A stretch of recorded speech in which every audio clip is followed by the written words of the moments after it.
Friends, ಇನ್ನು ಇವತ್ತು ಬಂದು ನಾನು ಬೆಂಡೆಕಾಯಿ ಗೊಜ್ಜನ್ನು ಮಾಡ್ತಾಯಿದ್ದೀನಿ.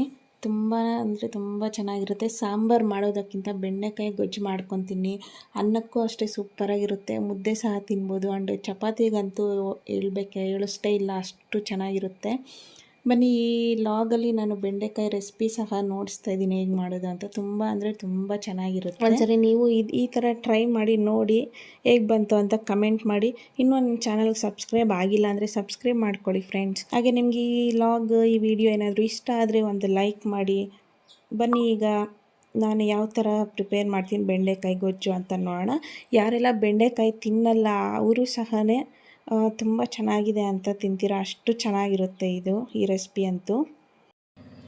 ಇನ್ನು ರೈಸ್ಗೆ ಇಕ್ಕಿದ್ದೀನಿ, ರೈಸ್ ಆಗ್ತಿದೆ. ಇಲ್ಲ ರೈಸ್ಗೆ ಸಾಲ್ಟ್ ಹಾಕೋದು ಅದು ಆ್ಯಕ್ಚುಲಿ ರೈಸನ್ನು ನಾನು ಕುಕ್ಕರಲ್ಲಿ ಮಾಡೋದಕ್ಕಿಂತ ಈ ಥರ ಪಾತ್ರೆಯಲ್ಲಿ ಮಾಡಿದ್ರೆ ಚೆನ್ನಾಗಿ ಬರುತ್ತೆ ರೈಸ್ ಅನ್ನೋದು. ನೀವೆಲ್ಲ ಹೇಗೆ ಮಾಡ್ತೀರಾ ಅಂತ ಕಮೆಂಟ್ ಮಾಡಿ.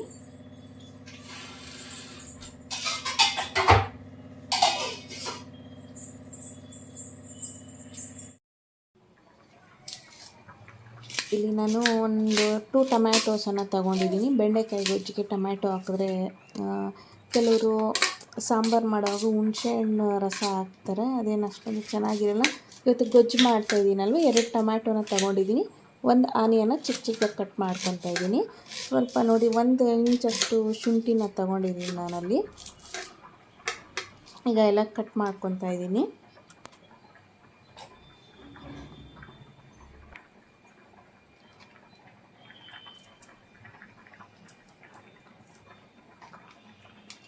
ಅಂದರೆ ಇಲ್ಲಿ ಹಸಿಮೆಣ್ಸಿನ್ಕಾಯಿ ಗೊಜ್ಜಾಗಿರೋದ್ರಿಂದ ಹಸಿಮೆಣ್ಸಿನ್ಕಾಯಿ ಆ್ಯಡ್ ಮಾಡ್ತಾಯಿದ್ದೀನಿ. ಒಂದು 4-5 ತಗೊಳ್ಳಿ ಸಾಕಾಗುತ್ತೆ. ಖಾರದ ಪುಡಿನೂ ಹಾಕೋದ್ರಿಂದ ಸ್ವಲ್ಪ ಕಡಿಮೆನೇ ತೊಗೊಂಡಿದ್ದೀನಿ ಹಸಿಮೆಣ್ಸಿನ್ಕಾಯನ್ನು. ಟೇಸ್ಟ್ ಚೆನ್ನಾಗಿರುತ್ತೆ.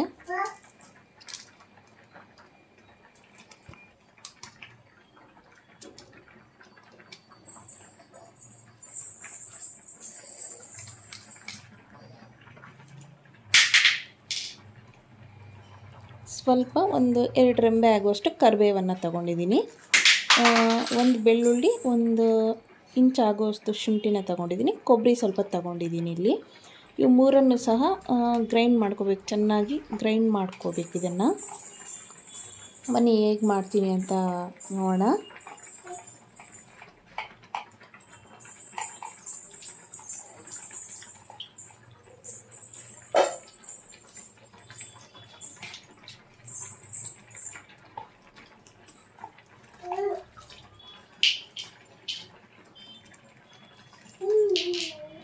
ಆ್ಯಂಡ್ ಇಲ್ಲಿ ಕೊತ್ತಂಬರಿ ಸೊಪ್ಪು ತೊಗೊಂಡಿದ್ದೀನಿ. ಪುದೀನ ಆ್ಯಡ್ ಮಾಡ್ತಾಯಿಲ್ಲ, ಇಲ್ಲಿ ಬರೀ ಕೊತ್ತಂಬರಿ ಸೊಪ್ಪು ಮಾತ್ರ ತೊಗೊಂಡಿದ್ದೀನಿ. ಇಲ್ಲಿ ಈಗ ಹೇಳಿದೆ ಅಲ್ವಾ, 1 ಬೆಳ್ಳುಳ್ಳಿ, ಕೊಬ್ಬರಿ ಮತ್ತು ಶುಂಠಿನ ಚೆನ್ನಾಗಿ ಗ್ರೈಂಡ್ ಮಾಡ್ಕೋಬೇಕು. ಇಲ್ಲಿ ನಾನು ಮಸಾಲೆ ಅಂದರೆ ಚಕ್ಕೆ ಲವಂಗ ಏನನ್ನು ಆ್ಯಡ್ ಮಾಡ್ತಾಯಿಲ್ಲ, ಬರೀ ಗರಂ ಮಸಾಲ ಮಾತ್ರ ಆ್ಯಡ್ ಮಾಡ್ತಿದ್ದೀನಿ. ಅದು ಪೌಡರ್ ಅದು ಲಾಸ್ಟಲ್ಲೇ ಆ್ಯಡ್ ಮಾಡ್ಕೊಳೋಣ. ಇವಾಗ ಇದನ್ನು ಹಾಕ್ತಾಯಿದ್ದೀನಲ್ವ, ನೋಡಿ ಕೊಬ್ಬರಿ ಹಂಗೆ ಹಾಕಿದ್ರೆ ಗ್ರೈಂಡ್ ಆಗಲ್ಲ ಅಂತ ನಾನು ಸ್ವಲ್ಪ ಜಜ್ಜಿಬಿಟ್ಟು ಹಾಕ್ಕೊತಾ ಇದ್ದೀನಿ.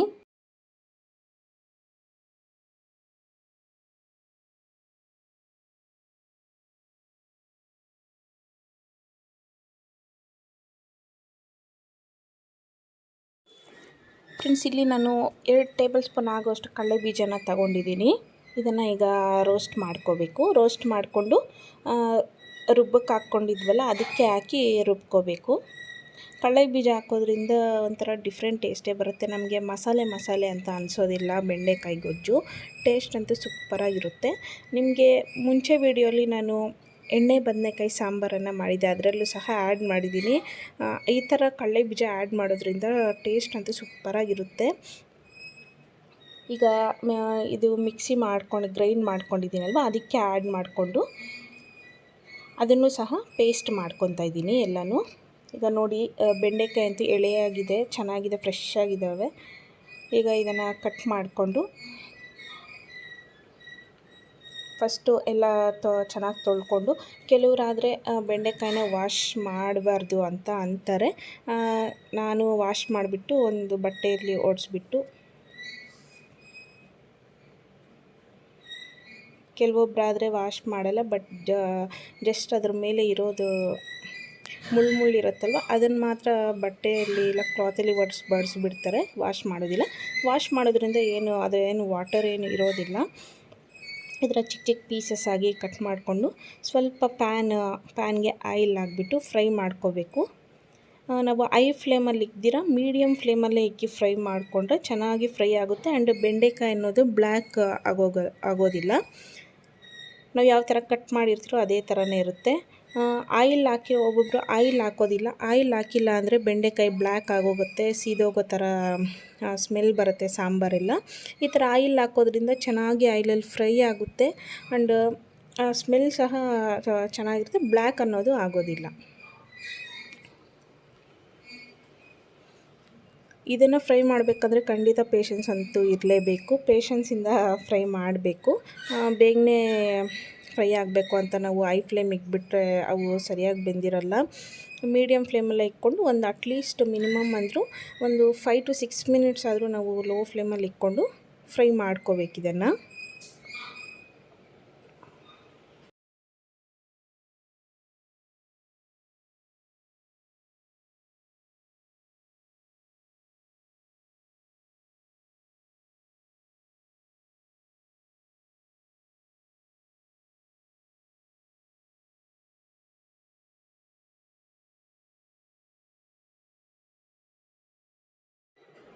ಈಗ ಇದನ್ನು ಒಂದು ಪ್ಲೇಟ್ಗೆ ಟ್ರಾನ್ಸ್ಫರ್ ಮಾಡ್ಕೊತಾ ಇದ್ದೀನಿ.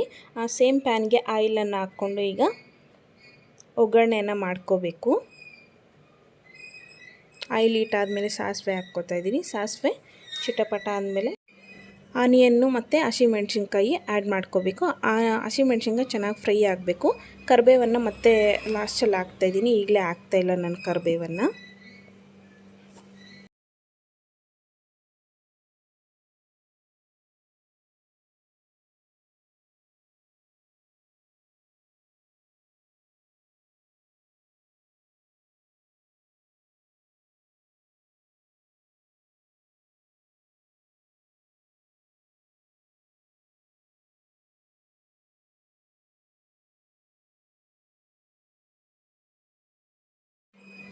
ಈಗ ಆನಿಯನ್ ಚೆನ್ನಾಗಿ ಫ್ರೈ ಆದಮೇಲೆ ಟೊಮೆಟೊನ ಆ್ಯಡ್ ಮಾಡ್ಕೊತಾ ಇದ್ದೀನಿ. ಟೊಮೆಟೊ ಅನ್ನೋದು ಸಾಫ್ಟ್ ಆಗಬೇಕು, ಅಲ್ಲಿವರೆಗೂ ಫ್ರೈ ಮಾಡ್ಕೊಳ್ಳಿ ಚೆನ್ನಾಗಿ. ಬೇಗನೆ ನಮಗೆ ಟೊಮೆಟೊ ಸಾಫ್ಟ್ ಆಗಬೇಕು ಅಂದರೆ 1 ಸ್ಪೂನಷ್ಟು ಸಾಲ್ಟನ್ನು ಆ್ಯಡ್ ಮಾಡ್ತಾಯಿದ್ದೀನಿ. ಸಾಲ್ಟ್ ಹಾಕೋದ್ರಿಂದ ಬೇಗನೆ ಸಾಫ್ಟ್ ಆಗುತ್ತೆ ಟೊಮೆಟೊ ಅನ್ನೋದು.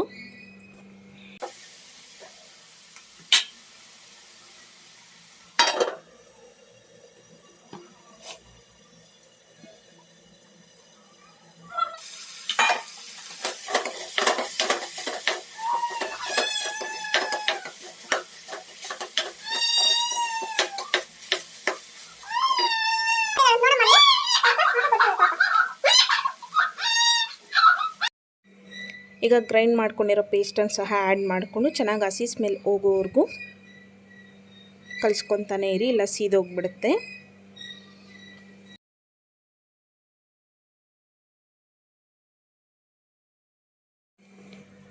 ಇಲ್ಲಿ ಅದಕ್ಕೇ ಜಾರ್ಗೆ ಸ್ವಲ್ಪ ವಾಟರ್ ಹಾಕಿ ಆ್ಯಡ್ ಮಾಡ್ಕೊತಾ ಇದ್ದೀನಿ ವಾಟರನ್ನು. ಈಗ ನಾವು ಇದಕ್ಕೇ ಸ್ಪೈಸಸ್ ಪೌಡರ್ಸನ್ನು ಆ್ಯಡ್ ಮಾಡ್ಕೋಬೇಕು.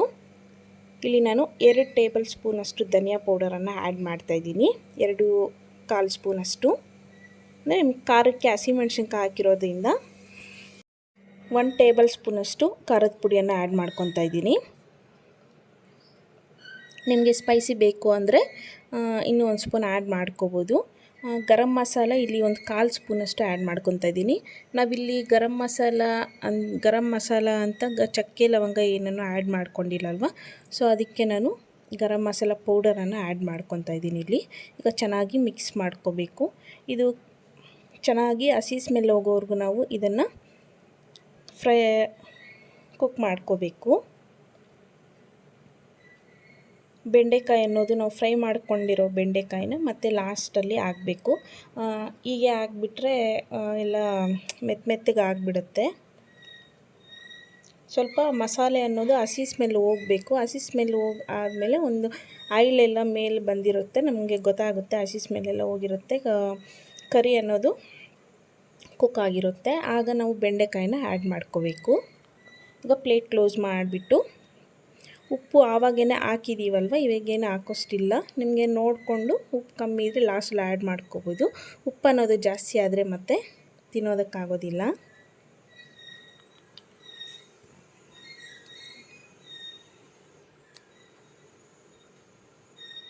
ನೋಡಿ, ಈಗ ಪ್ಲೇಟ್ ಓಪನ್ ಮಾಡಿ ನೋಡ್ತಾ ಇದ್ದೀನಿ. ನೋಡಿ, ಆಯಿಲೆಲ್ಲ ಮೇಲೆ ಬಂದಿದೆ, ಚೆನ್ನಾಗಿ ಕುಕ್ ಆಗಿದೆ.